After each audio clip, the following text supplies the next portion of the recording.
Hello friends, welcome to Richa's life science channel.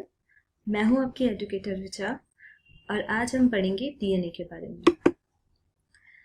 DNA यानी deoxyribonucleic acid एक long molecule होता है जो मोस्टली हर सेल में प्रेजेंट होता है, चाहे वो यूकेरियोटिक सेल हो, प्रोकैरियोटिक सेल हो, कोई भी ह्यूमन, प्लांट, बैक्टीरियल सेल, उसमें DNA as a genetic material present होता है।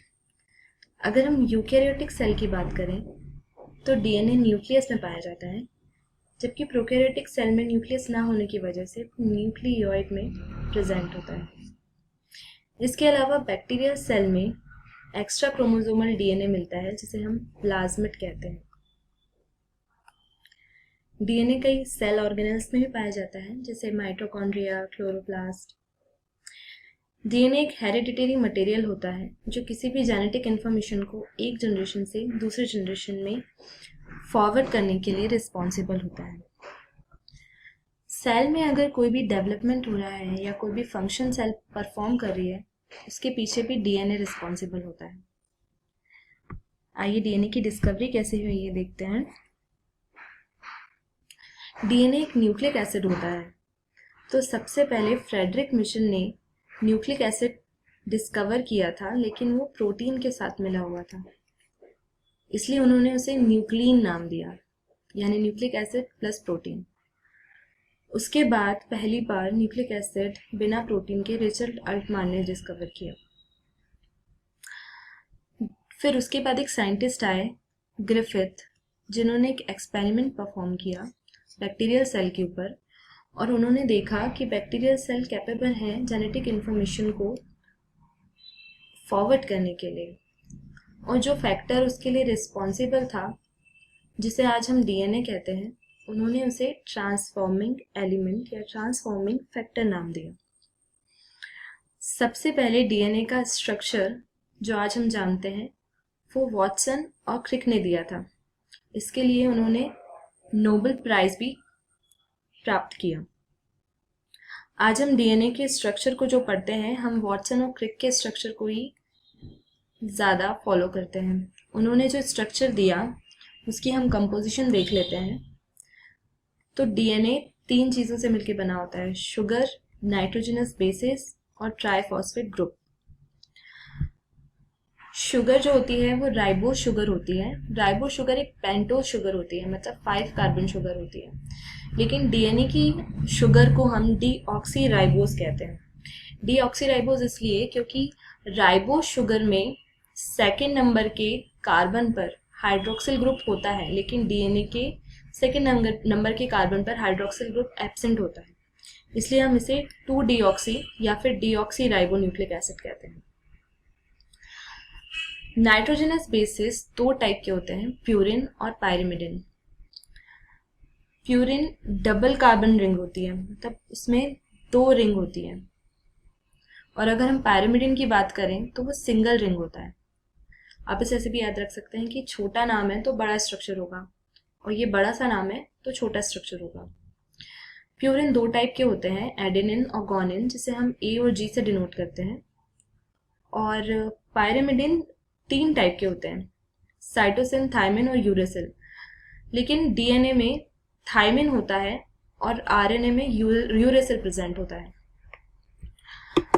अगर हम प्यूरिन को देखें तो ये एक हेटेरोसाइक्लिक कंपाउंड होता है, एक एरोमेटिक कंपाउंड है और वाटर सॉल्युबल होता है, और ये डबल रिंग स्ट्रक्चर होता है, जैसे आप देख रहे हैं दोनों में, एडेनिन और guanine. Pyrimidine single ring structure होते हैं, ये भी एरोमेटिक कंपाउंड होते हैं। तीसरा जो इम्पोर्टेंट फैक्टर है जिससे डीएनए मिलकर बना होता है वो होता है ट्राइफॉस्फेट ग्रुप। ये ट्राइफॉस्फेट ग्रुप ही शुगर के साथ मिलकर डीएनए की बैकबोन बनाता है, यानी डीएनए की बैकबोन जो है वो शुगर फॉस्फेट बैकबोन कहलाती है। अगर हम डीएनए का स्ट्रक्चर देखें तो आप देखेंगे कि ये कुछ रूल्स फॉलो करता है, जिसे हम 4 ग्राफ्स के रूल्स कहते हैं। थायमिन हमेशा एडेनिन के साथ पेयर होगा, मतलब टी पेयर होगा हमेशा ए के साथ, और गुआनिन हमेशा पेयर करेगा साइटोसिन के साथ, मतलब जी पेयर होगा सी के साथ। मतलब कोई भी प्यूरिन जो है वो पायरिमिडिन के साथ पेयर होगी और पायरिमिडिन प्यूरिन के साथ पेयर होगा। अगर ये डीएनए है तो उसके दोनों स्ट्रैंड में इक्वल अमाउंट में प्यूरिन और पायरिमिडिन होगा। देखिए जनरल सी बात है कि अगर 2 ए हैं या 2 सी हैं तो टी से बाइंड करेगा, ये जी से बाइंड करेगा, तो दोनों की क्वांटिटी जो है प्यूरिन और पायरिमिडिन की वो इक्वल ही रहेगी। और इसके अलावा टी और ए के बीच में डबल हाइड्रोजन बॉन्ड बनते हैं, जबकि ग्वानिन और साइटोसिन के साथ 3 हाइड्रोजन बॉन्ड बनते हैं। मतलब ये पेयरिंग के बीच में ट्रिपल हाइड्रोजन बॉन्ड होता है और यहाँ पे डबल हाइड्रोजन बॉन्ड होता है। तो जीसी को ब्रेक करने में ज़्यादा एनर्जी लगेगी क्योंकि इसमें ट्रिपल बॉन्ड है। तो कई बार ये क्वेश्चन आता है कि किस पेयरिंग को तोड़ने में ज़्यादा एनर्जी लगती है, तो आंसर होगा जी और सी, ग्वानिन एंड साइटोसिन। तो अगर हम डीएनए का स्ट्रक्चर देखें तो वॉटसन और क्रिक के हिसाब से जो डीएनए का स्ट्रक्चर दिया गया है वो राइट हैंडेड हेलिकल स्ट्रक्चर है, कुछ ऐसा। अगर हम डीएनए का स्ट्रक्चर देखें तो इसमें 2 स्ट्रैंड होती है जो कि एंटी पैरेलल होती है एक दूसरे की, मगर यानी कि एक स्ट्रैंड है जो 3 प्राइम से 5 प्राइम जा रही है, तो दूसरी स्ट्रैंड 5 प्राइम से 3 प्राइम ओरिएंटेशन की होगी। अब ये 3 प्राइम और 5 प्राइम क्या है मैं आपको समझाती हूँ। देखिए ये जो शुगर है, राइबोस शुगर, ये जो है ये एक स्ट्रैंड है डीएनए का, ये दूसरा स्ट्रैंड है डीएनए का, ठीक है। अब इस स्ट्रैंड में जो शुगर मॉलिक्यूल का जो 5th नंबर का कार्बन है उस पर फॉस्फेट ग्रुप जुड़ा हुआ है, दिख रहा है, तो इसे हम 5 प्राइम कहते हैं। और यहाँ शुगर पे अगर हम देखें तो 3rd नंबर के कार्बन पर ये 1 2 3, ये 3rd नंबर के कार्बन पर हाइड्रोक्सिल ग्रुप जुड़ा हुआ है, इसलिए हम इसे 3 प्राइम कहते हैं। तो इसकी एक स्ट्रैंड दूसरे स्ट्रैंड के एंटी पैरेलल होती है। मतलब अगर ये 5 प्राइम से 3 प्राइम ओरिएंटेशन की है तो सेकंड वाली 3 प्राइम से 5 प्राइम ओरिएंटेशन की होगी। और ये जो दोनों स्ट्रैंड्स हैं डीएनए की वो आपस में हाइड्रोजन बॉन्ड से जुड़ी होती है। और अगर हम देखें तो ये जो बेस पेयरिंग हो रही है, जो सिंगल स्ट्रैंड चल रही है, ये आपस में शुगर फॉस्फेट से जुड़ी होती है। और जो डीएनए का डायमीटर होता है वो 20 एंगस्ट्रॉम होता है। और इसमें पर हेलिकल टर्न, मतलब जो एक टर्न जा रहा है ना हेलिक्स का, वो 10.5 बेस पेयर होता है। ये पॉइंट में इसलिए आया क्योंकि ये एवरेज निकाला गया है।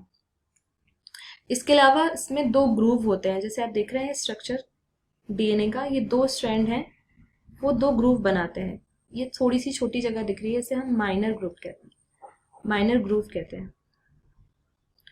और ये बड़ी सी जगह, इसे हम मेजर ग्रूव कहते हैं।